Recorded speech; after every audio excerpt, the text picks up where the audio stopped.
1942년 10월의 태평양 전쟁 상황도입니다. 지금 과달카날 육상과 해상에서 일어나는 전투들을 계속 다루고 있는데요.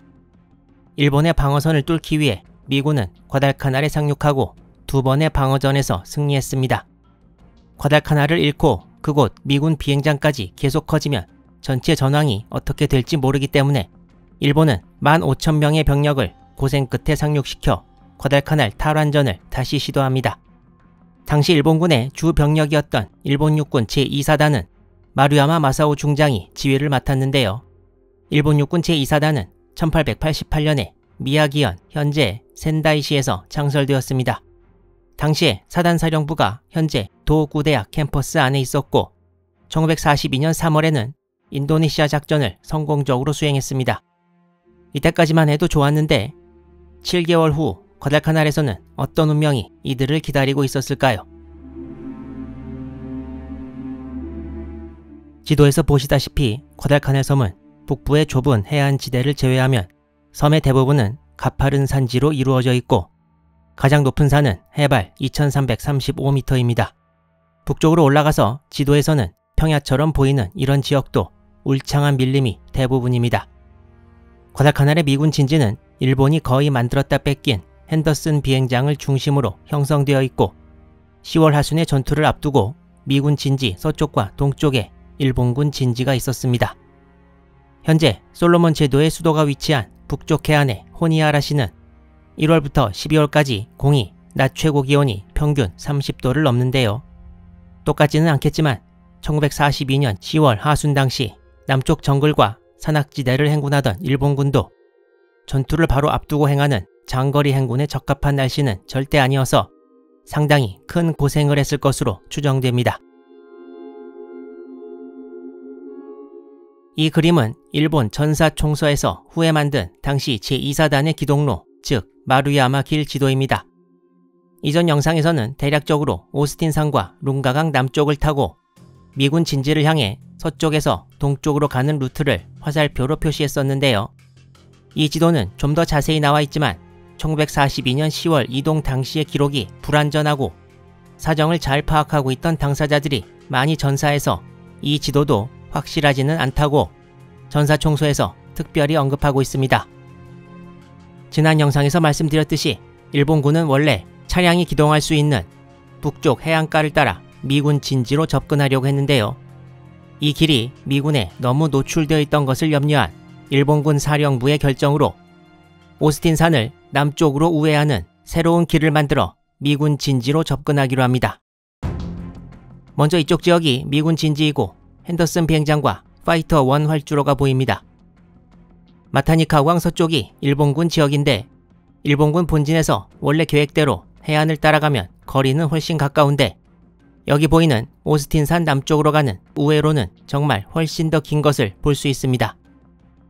10월 18일 선두인 좌익대는 대략 이 지점에 위치해 있었고 더 늦게 출발한 사단사령부는 훨씬 더 뒤에 위치해 있어서 원래 공격일인 20일은 애당초 절대 달성 불가능했습니다. 그리고 일본군 사령부는 18일 약 5일 전에 해군 항공대가 찍은 항공사진을 입수하는데요. 바로 일본군의 예정 공격지역과 많이 겹치는 쪽에 미군 진지가 강화되고 있다는 것이었습니다. 이 정보는 바로 일선의 일본군에 배포되지만 이미 공격대가 우회로로 출발했기 때문에 그 정찰 보고는 어느 정도 무시하고 지나가게 됩니다. 일본군의 힘든 정글과 산악행군은 계속되었습니다. 일본군이 이때 통과해야 했던 정글의 실상에 대해서는 많은 이야기가 있습니다. 정글에서는 일몰과 동시에 어둠이 바로 찾아와서 해가 지면 자기가 앞에 뻗은 손바닥도 안 보일 정도로 주위가 어둡게 되었다고 하고 제2사단 제1야전병원 군의관이었던 하세가와 히데오의 증언에 따르면 과달카날 정글에 대한 대략적인 묘사를 알 수 있는데요. 일반적으로 정글이면 나무들과 동물들이 많고 생명력이 가득 찬 분위기를 떠올릴 수도 있지만 과달카날의 정글은 생명체라는 것이 전혀 서식하지 않는 듯한 느낌을 줬고 무언가 악한 기류가 가득 차 있는 듯한 분위기였다고 회상하고 있습니다. 선두에 섰던 좌익대인 제29연대 제11중대장이었던 카츠마타 지히로 대위에 따르면 행군이 막 시작되고 나서는 큰 문제 없이 병사들이 잘 걸었지만 전병력이 일렬종대로 행군하는 바람에 속도도 빠르지 않고 중간중간에 행군 대열이 멈춰서는 일도 있었지만 앉아서 쉬지는 못했다고 말합니다. 이런 와중에 스콜이 들이닥쳐 병사들이 흠뻑 젖었으나 갈아입을 옷도 없었고 첫날은 밤을 새워 비몽사몽간에 행군을 했고 또한 이후에 식량을 아끼라는 명령이 떨어져 병사들이 약간 의기소침하게 되었다고 회상합니다. 그리고 둘째 날 밤에는 스콜에 푹 젖은 옷을 그대로 입고 잠을 잤던 기억이 났다고 합니다.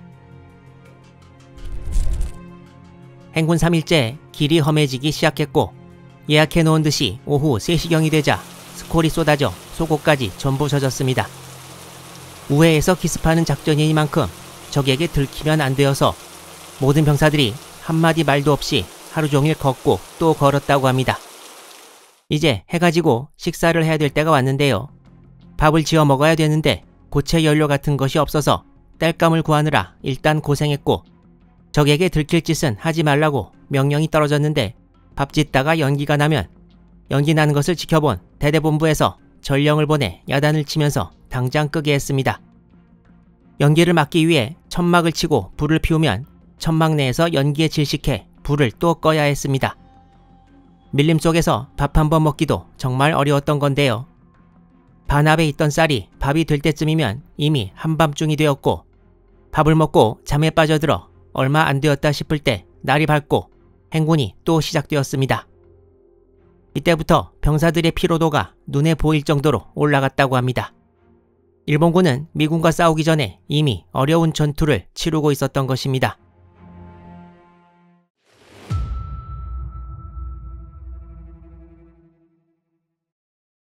일본군은 이때 저녁 때만 밥을 하고 이걸 3번에 나누어서 먹었는데요.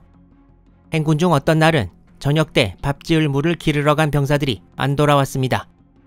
기다리다 못한 병사들은 줄인 배를 움켜쥐고 잠이 들어버렸고 물 기르러 갔다가 다음 날이 되어서야 돌아온 병사들 덕분에 밥 지을 물은 있었으나 연기가 나면 미군에 들킬 것을 우려한 일본군 지휘부가 낮에 불 피우는 것을 엄금해서 가츠마타 대위의 병사들이 전날 저녁부터 그날 저녁까지 24시간 굶는 사태도 벌어졌습니다. 이런 와중에 미군 정찰기가 오스틴산 남쪽 룬가강 상류 지역을 정찰 비행하는 일도 있었는데 이쪽을 통해 미군 진지로 접근하고 있는 일본군을 발견하지는 못했습니다. 아까 언급했듯이 일본군이 은폐에 신경을 많이 썼는데 이 때문에 안 들킨 것으로 생각됩니다. 코미야 쇼지로 대좌는 나스 유미오 소장 휘하에서 제28연대장을 맡았었는데요. 행군 4일째 정오경에 장교들을 전부 불러 모아 훈시를 했습니다. 코미야 대좌는 일본 초대 천황인 진무 천황이 정복전쟁을 나간 예를 들면서 정글 행군에 지쳐가는 병사들의 불만을 잠재우려고 했습니다. 그리고 이때쯤 일본군은 식량을 아끼기 위해 병사들의 1일 쌀 취식량을 하루에 2홉 약 360ml로 줄일 것을 명령했습니다. 당시 증언에 따르면 일본군 총검은 밀림 행군 며칠 만에 녹이 잔뜩 쓸어버렸고 야포도 포신과 바퀴 부분을 분해하고 포탄도 따로 병사들이 지고 갔는데 지친 병사들이 자기들이 지고 가던 부품들을 하나씩 정글에 버리는 바람에 포신이 있으면 바퀴가 없거나 반대로 바퀴가 있으면 포신이 없고 전부 다 있으면 이젠 포탄이 없는 상황이 많이 생겼다고 합니다. 당시 제16년대 본부에 있던 노다 코우지의 증언에 의하면 행군 초반에는 병사들의 분위기가 어느 정도 좋아서 미군에 승리하고 나면 이제 빵, 초콜릿, 커피를 먹을 수 있다면서 병사들이 즐거워했지만 행군이 시작되고 이틀 정도 지나면서 대오가 흐트러지기 시작했다고 말합니다. 그리고 자신은 시골 출신이어서 걷는 데 익숙해서 행군에 큰 곤란은 겪지 않았으나 도시에서 자란 병사들 혹은 훈련이 다른 군의관들은 큰 고초를 겪었다고 회상합니다. 전체 마루야마 길의 추정도를 나타낸 이 지도를 보면 아래에 4km 거리를 나타내는 표시가 나와 있습니다. 이걸로 대강 거리를 측정해보면 전체 루트의 길이는 약 24km 정도로 추정되고 이는 미국 자료의 언급과도 일치합니다. 따라서 지난번 전체 일본군 행렬의 길이가 30km였다는 자료는 과장된 것으로 보입니다. 이 당시 미군은 해안을 제외한 나머지 섹터를 크게 4부분으로 나누어 수비했습니다. 먼저 가장 나중에 도착한 육군 어메리컬 사단 164연대가 가장 동쪽을 맡았고, 그 오른쪽, 즉 서쪽에서 에드슨 등선과 룽가강 인근 지대는 해병 제7연대가, 그리고 해안 쪽으로 다가가면서 차례로 해병 제1연대와 제5연대가 배치되었습니다. 그리고 마타니카우강 하구 근처에 2개 대대가 따로 배치되었는데, 이쪽 해안길이 탱크와 바퀴가 달린 무기가 쳐들어올 수 있는 유일한 길이기 때문이었습니다. 기본적으로 미군은 일본군이 어디로 오는지, 어떤 작전인지에 대해서는 모르고 있었습니다. 선도부대가 4일째 행군하던 10월 20일 후미부대까지 룽가강 상류를 건넜습니다. 마루야마 중장은 이 지점에서 핸더슨 비행장까지 약 6km 떨어져 있다고 생각하고 현 시각부터 전 부대가 모여서 전진한다는 집결 명령을 내립니다. 이런 상황 판단에 근거해 사단사령부는 미군 방어선에 대한 공격을 10월 22일 오후 6시로 결정하고 해군에도 예정된 공격 개시일을 전문으로 보냅니다. 각 부대가 어느 곳을 공격하는지 구체적인 작전 명령도 시달되었습니다. 하지만 이 공격 계획은 이루어지기 힘든 것이었는데요. 바로 일본군 사단사령부가 부대의 현 위치와 미군 진지와의 거리를 착각했기 때문이었습니다. 핸더슨 비행장까지는 제2사단 사령부가 계산한 것처럼 6km가 아니라 사실 그 2배인 약 13km도 더 넘게 떨어져 있었던 것입니다. 일본군은 이런 상황은 모른 채 공격의 성공을 확신해서 미군이 항복할 때의 처리 요령 및 전투 종료 이후의 선전 방법 등도 시달했습니다. 마루야마 중장이 집결 명령을 내렸지만 이게 사실상 빨리 될 리가 없었고 산악지대 행군 지형의 지형이 의외로 험난한 상황을 인지해서 도저히 22일 저녁 때 이 지점에서 공격을 시작할 수 없다는 결론을 내리고 다음날인 21일 사단사령부는 공격을 하루 더 늦춰 10월 23일에 실시하기로 결정합니다.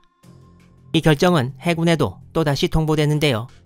이 소식을 들은 오가키마토메 연합함대 참모장은 하루 만에 작전 개시일이 바뀌는 데 대해 신뢰성이 없다고 표현했습니다. 제2사단 사령부는 악전고투를 계속하면서 줄기차게 행군해서 22일 밤에는 선두부대와 사단사령부가 각각 이 위치에 도달하지만 역시 이 위치에서 시작해서 다음날 저녁 때 총공격을 하기는 무리였습니다.